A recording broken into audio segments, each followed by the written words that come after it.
ठीक है। तो ये जो वर्नियर कैलिपर्स है जिसके अपन ने ये सारे जॉज देखे, आउटर, इनर, ये डेप्थ के लिए मेन स्केल, ये आपका वर्नियर स्केल है और ये मेन स्केल है, ठीक है। ये आपके फिक्स जॉ हो गए और ये आपके मूवेबल जॉ हो गए, ठीक है। अब जब बात करते हैं इसकी थोड़ी आगे की, तो इसमें क्या है, वर्ष 1931 में पियरे वर्नियर द्वारा वर्नियर कैलिपर्स का आविष्कार किया है। मतलब सोचिए कितना पुराना है ना, जिसमें मुख्य रूप से दो फिक्स और चलित स्केल होते हैं, ठीक है। चलित स्केल को वर्नियर स्केल कहते हैं और जो फिक्स होता है वो अपना मेन स्केल होता है, ठीक है, जो मुख्य स्केल पर स्लाइड करते हुए चलती है। मुख्य स्केल के 49 भाग का मान वर्नियर स्केल के 50 भाग के समान होता है, जिसका अल्पतमांक 0.01 mm होता है। अब देखिए अल्पतमांक मैंने आपको एक बार निकालना सिखा दिया, इसके बाद आपको कोई टेंशन लेने की जरूरत नहीं है कि ये लोग क्या कहते हैं क्या नहीं कहते हैं, ठीक है। अब देखिए जब आप अपना अल्पतमांक की बात कर रहे हैं, ये लोग कहते हैं 0.02, यही कहा ना इन्होंने अभी। देखिए ये लोग अल्पतमांक को क्या दिखा रहे हैं, 0.02। अब अपन कैसे निकालते हैं ये तो अपन ने सीख ही रखा है भाई। जो अपना मेन स्केल है, मेन स्केल पे मिनिमम कितना रीडिंग है अपनी, 1 mm की, 1 mm की है। और ये जो आपका वर्नियर स्केल है यहाँ पर ये जो मूव कर रहा है, देखिए ये वाला, ठीक है, ये देखिए ये तो फिक्स है। ये वाले स्केल की जो रीडिंग्स हैं कि आप देख पा रहे होंगे, तो ये जब इसको देख रहे हैं तो ये मूव कर रहा है, ये देखिए। तो इसका जो मिनिमम रीडिंग है वो तो 1 mm की है, तो मेन स्केल की रीडिंग तो ये हो गई। अब लेकिन ये जो मूव कर रहा है इस पे डेविएशन कितने हैं, जैसे मैंने आपको स्टार्टिंग में बताया, आप 100 भाग कर देंगे तो 1/100 हो जाएंगे, 50 करेंगे तो 1/50 हो जाएंगे।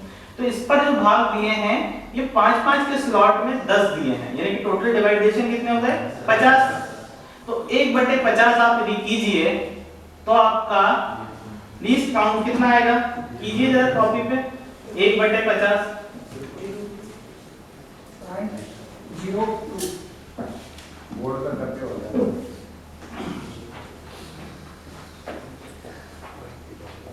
ये देखिए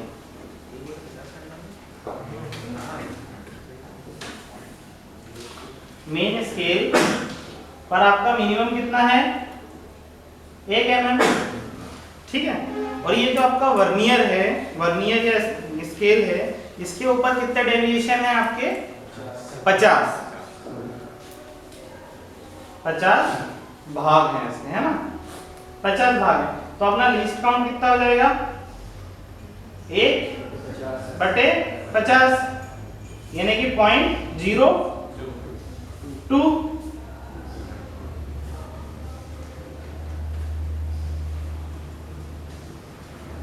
कोई समस्या इसमें, किसी को कोई मन में डाउट आया है क्या, आया है तो बोल क्यों नहीं रहे, नहीं आया, नहीं आया। हाँ मुझे सुनाई तो आना चाहिए ना कि नहीं आया। अब जब आप इसको हाथ में लेंगे तब आपको डेविएशन दिख जाएंगे। अभी आप शायद दूर से देख रहे हैं इसलिए आपको डेविएशन नजर नहीं आ रहे हैं, लेकिन जैसे ही आप इसको देखेंगे, ये देखिए ये 5-5 के करके 10 तक दिखा है, ठीक है। मैं थोड़ा पास आगे भी दिखा देता हूँ आपको, ये देखिए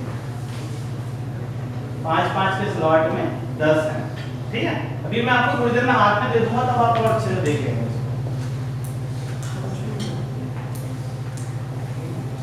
हाँ, तो ये जो लीस्ट काउंट की बात हो रही थी, ये हमारे लिए ना रटने का विषय है ना टेंशन लेने का विषय है। ये तो जैसे ही हमारे हाथ में मशीन आएगी या फिर जो भी वर्नियर कैलिपर्स आएगा वो हम उसको देखते से तुरंत ही पता लगा लेंगे, ठीक है।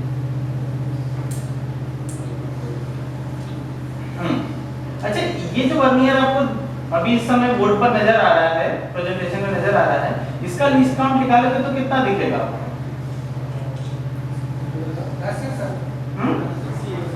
10 ही है ना, उस पर 10 ही बनाए हैं हमने। 10 सेंटीमीटर है भाई, mm में डेविएशन तो सबसे मिनिमम तो mm ही है। ये वाले जो माप है आपकी, ये तो 1 mm की चीज है, हाँ, टोटल लेंथ 10 सेंटीमीटर, 1/10, 0.1। कोई दिक्कत ही नहीं थी। अब उसके बाद देखिए आविष्कार कर दिए, आविष्कार हुए, क्योंकि कहते हैं ना कई बार अपनी सहूलियतों को ध्यान में रख के आविष्कार किए जाते हैं। हम कई बार उसको नहीं कर पा रहे हैं, तो उसके लिए क्या करके आया था, डिजिटल वर्नियर का भी आविष्कार हो चुका है, जो कि डायरेक्ट जैसे ही खुलते जाता है रीडिंग बताते जाता है। शायद अपने साइड में भी होंगे, है ना, इसीलिए। ठीक है, ओके।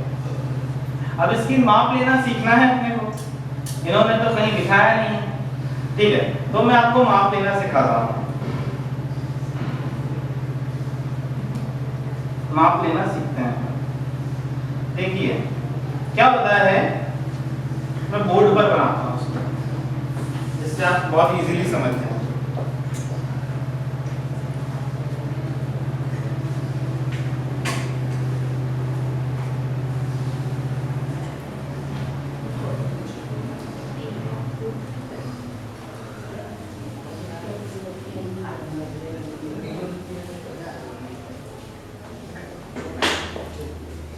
हमें ये आ रहा होगा ना बोर्ड, आप बोर्ड आ रहा है ना, आ रहा है ना। हाँ, देखिए ये आपका मेन स्केल, यदि कोई इस साइड से नहीं देख पा रहा तो उस साइड आ जाए बैठने में। ठीक है, ये आपका मेन स्केल है, यहाँ पर 0 रीडिंग, उसको भी जलाऊंगा।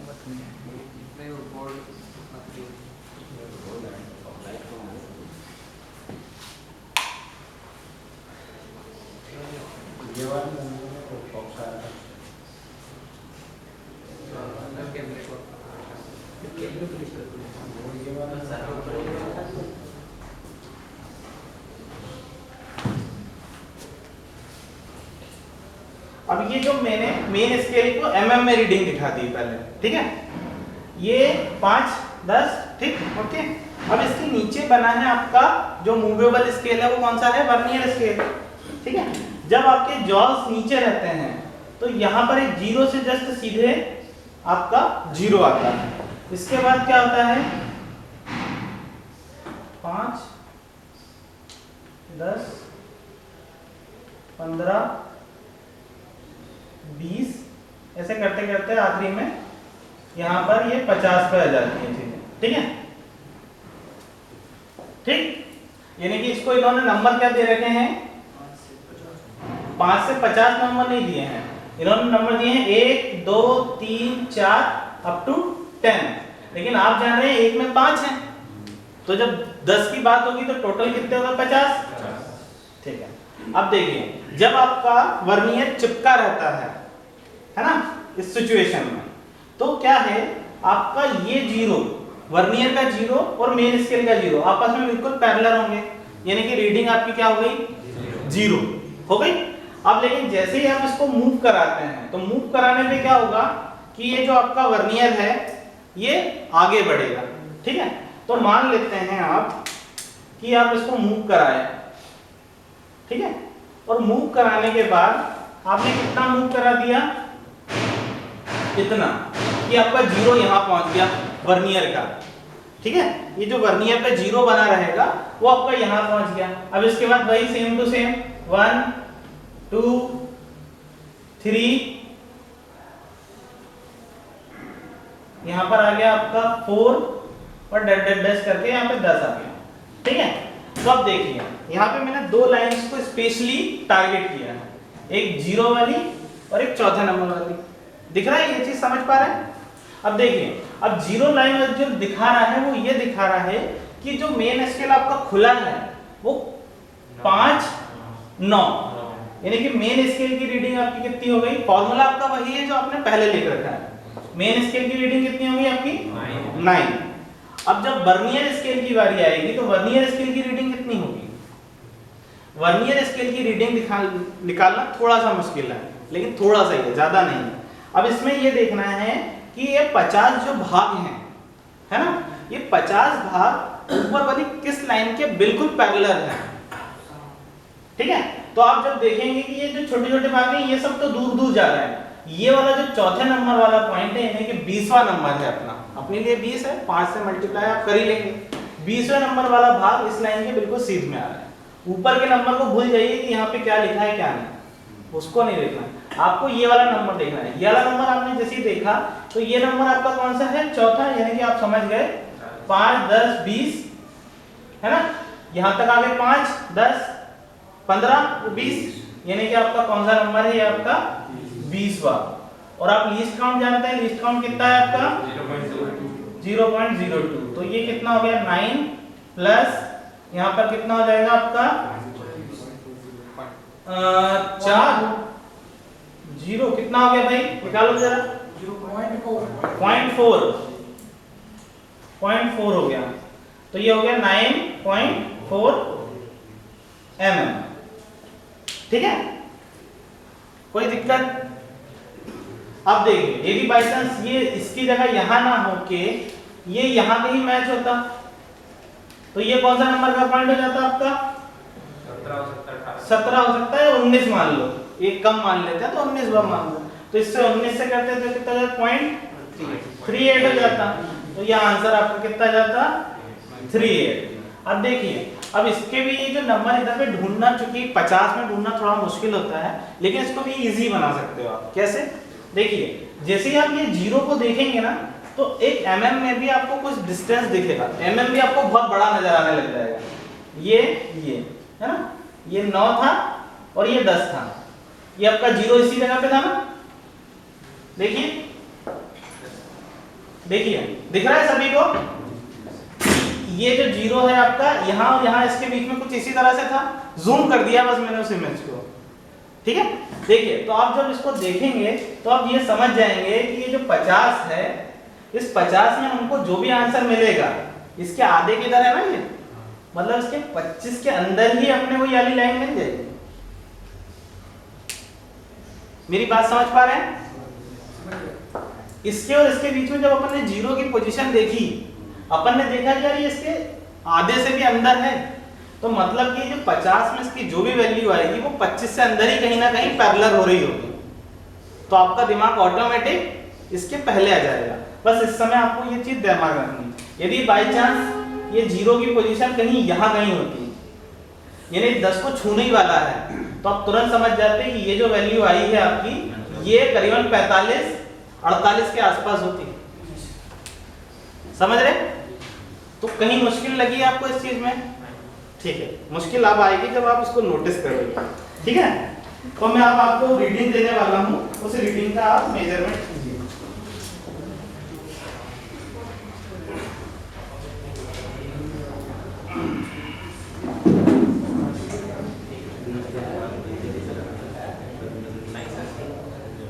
ठीक है, ये आ जाइए सब एक साइड से ना, एक ले लीजिए।